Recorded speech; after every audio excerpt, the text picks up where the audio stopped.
भाजपा के प्रदेश अध्यक्ष विष्णुदत्त शर्मा ने राजगढ़ सीट पर मोर्चा संभाल लिया है। दिग्विजय सिंह के खिलाफ प्रचार में उतरे भाजपा अध्यक्ष ने कांग्रेस पर जमकर हमला बोला। विष्णुदत्त शर्मा ने कहा कि दिग्विजय सिंह और कांग्रेस ने राम मंदिर जाने का प्रस्ताव ठुकराया था। एक वर्ग को खुश करने के लिए मैनिफेस्टो में कई घोषणा की है। स्वस्थ परंपरा के लिए स्वस्थ विपक्ष जरूरी है। जीतू पटवारी के अमरती देवी में रस नहीं बचा वाले बयान देकर महिलाओं के प्रति कांग्रेस की सोच को उजागर किया है। लोकसभा चुनाव प्रचार में आखिरी दौर में सीनियर एडिटर मुक्ता पाठक ने खास बातचीत की भाजपा प्रदेश अध्यक्ष विष्णुदत्त शर्मा से। साथ बीजेपी के प्रदेश अध्यक्ष विष्णु शर्मा जी हैं। चलिए हम इनसे बातचीत करेंगे। सर, सबसे पहले तो मैं ये जानना चाहूंगी, मैं लगातार आपको हम लोग देख रहे हैं प्रचार प्रसार में, एक दिन का आप रेस्ट नहीं ले रहे हैं, लगातार प्रचार में जुड़े हुए हैं। कैसे देख रहे हैं पूरे माहौल को? 13 तारीख तक जब तक लोकसभा के चुनाव है तब तक आराम मिलने की तो संभावना वैसे भी नहीं है और होनी भी नहीं चाहिए। लेकिन मैं आपको एक बात आज बताऊं, भारतीय जनता पार्टी बड़े लक्ष्य को लेकर के काम करती है। हम केवल चुनाव जीतने के लिए मात्र नहीं, केवल सत्ता में आने के लिए मात्र नहीं। माननीय प्रधानमंत्री ने कहा भारतीय जनता पार्टी का इस चुनाव में जो लक्ष्य है 2047 का विकसित भारत बनाना, और आगामी जब 100 वर्ष आजादी के होंगे उस समय भारत विकसित भारत बनेगा, आत्मनिर्भर भारत बनेगा, विश्वगुरु भारत बनेगा। इसके लिए भाजपा के एक एक कार्यकर्ता को अब चैन से बैठने की जरूरत नहीं है इन 25 वर्षों के अंदर। आपने प्रधानमंत्री जी की बात की तो मुझे याद आ रहा है, उन्होंने आपके लिए कहा था कि ये दुबला पतला आदमी, इसने इतिहास रच दिया विधानसभा में। तो इस तरह के कॉम्प्लीमेंट को कैसे लेते और हम लोकसभा में किस तरह के रिजल्ट आप उम्मीद कर रहे हैं? ये माननीय प्रधानमंत्री जी का बड़ा मन और हृदय है और इसलिए दुनिया के सबसे लोकप्रिय नेता हैं। कोई भी सफलता मिलती है तो भारतीय जनता पार्टी में उस सफलता का श्रेय टीम स्पिरिट के साथ काम करने वाले कार्यकर्ताओं को जाता है। मध्य प्रदेश का चुनाव भारतीय जनता पार्टी प्रधानमंत्री मोदी जी के नेतृत्व में लड़ी। मध्य प्रदेश के मन में मोदी, मोदी के मन में मध्य प्रदेश, इस अभियान पर लड़ी और भारतीय जनता पार्टी ने ऐतिहासिक बहुमत से आज तक का सर्वाधिक वोट शेयर 163 सीटें, तो मोदी जी के नेतृत्व में जनता ने आशीर्वाद दिया। लेकिन मोदी जी का बड़ा मन हृदय है कि अपने कार्यकर्ताओं को अप्रिशिएट करना, अपने संगठन को अप्रिशिएट करना, इसलिए वो दुनिया के इतने लोकप्रिय नेता हैं।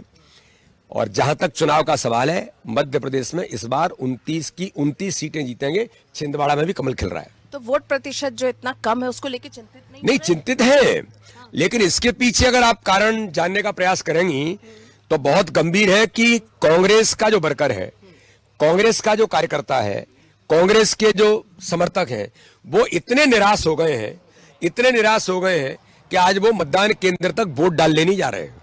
अपने नेतृत्व से इतनी निराशा है।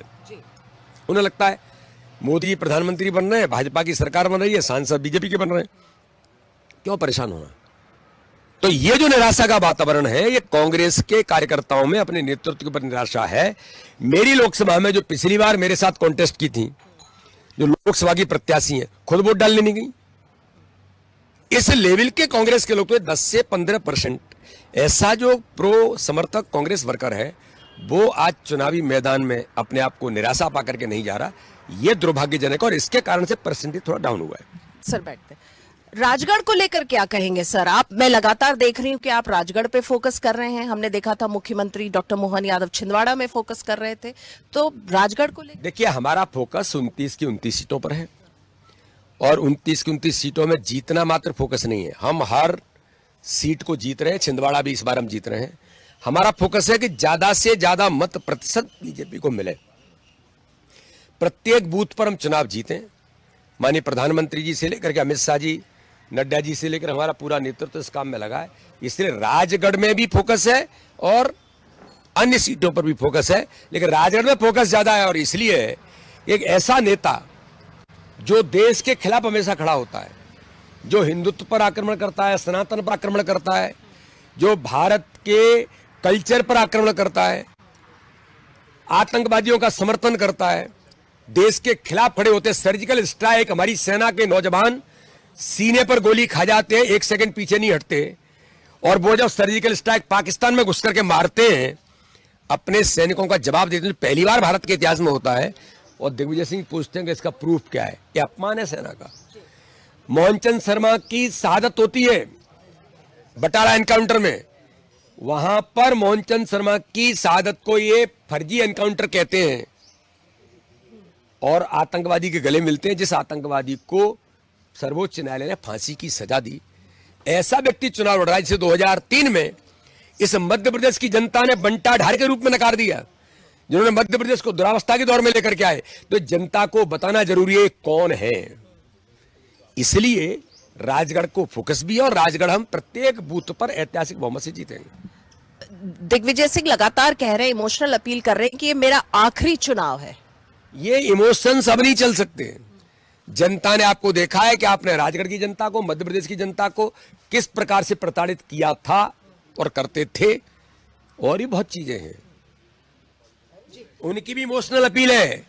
कई लोग ऐसे इमोशनल अपीलें कर रहे हैं, न्याय मांग रहे हैं। न्याय दिग्विजय सिंह जी आपसे मैं कहूंगा तो अभी राजगढ़ में बवंडर हो जाएगा।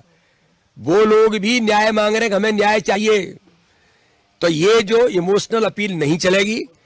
जनता जानती है प्रधानमंत्री मोदी जी को तीसरी बार प्रधानमंत्री बनाना है, विकसित भारत के लिए, गरीबों के कल्याण के लिए, देश के विकास के लिए, आतंकवाद से मुक्ति के लिए और भ्रष्टाचार मुक्त भारत के लिए।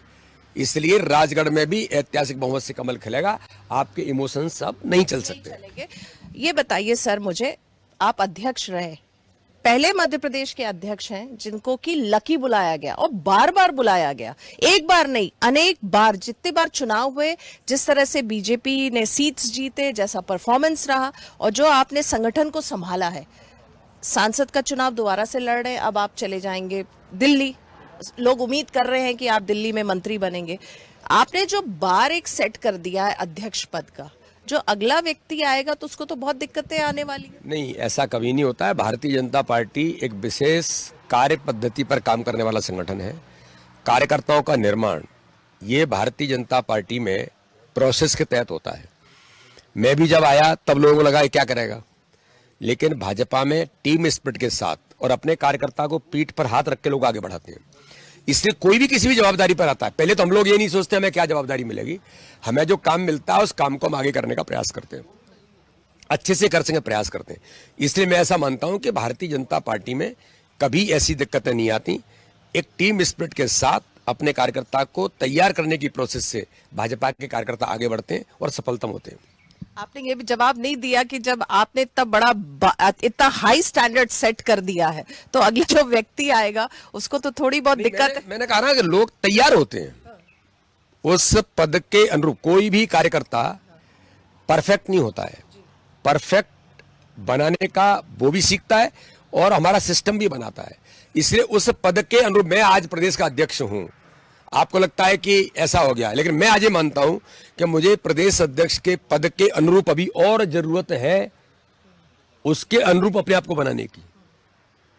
उस पद की जो गरिमा है, जिस मध्य प्रदेश के अंदर ठाकरे जी ने गढ़ा हो, राजमाता सिंधिया जी ने इस संगठन को गढ़ा हो, जहां सुंदरलाल पटवा अध्यक्ष रहे हों, कैलाश जोशी अध्यक्ष रहे हों, लक्ष्मी नारायण शर्मा पांडे जिसके अध्यक्ष रहे हों, शिवराज जी अध्यक्ष रहे हों, नरेंद्र सिंह अध्यक्ष रहे हों, ऐसे संगठन के उस जिम्मेदारी पर मैं हूं, तो उनके अनुरूप तो अभी मैं उनके पासंग में भी नहीं हूं।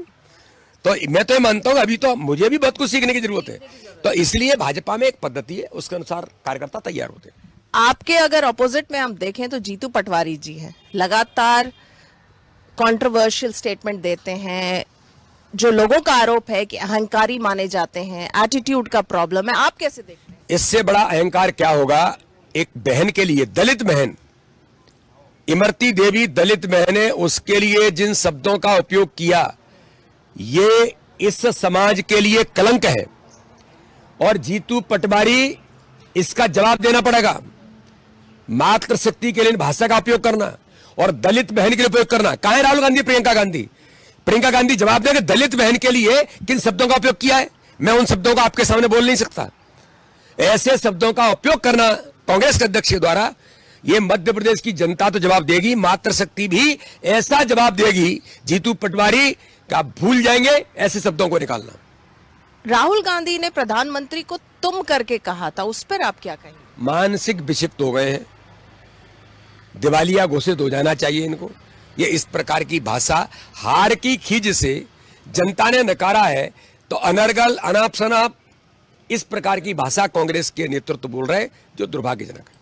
बस एक सवाल पूछूंगी मैं, आप लोग कहते हैं कि एक सशक्त ऑपोजिशन होना चाहिए, लेकिन हम देख रहे हैं सूरत की घटना देखिए, इंदौर की देखिए, जिस तरह से भले ही कांग्रेस के प्रत्याशी आ जा रहे हैं बीजेपी में, लेकिन अगर चुनाव नहीं होगा तो सशक्त ऑपोजिशन का हम ये चाहते हैं कि विपक्ष सशक्त हो, लोकतंत्र में इस बात की जरूरत भी है, लेकिन विपक्ष नाकारा हो, विपक्ष देश विरोधी ताकतों के साथ खड़ा हो, विपक्ष परिवारवाद से ही ग्रसित हो, तो विपक्ष कहां है? वो विपक्ष ऐसा हो जो देश समाज और मुद्दों पर बात करे, तो वो तो कांग्रेस भूल गई कि परिवार तक सिमट करके रह गई। विपक्ष कहां है?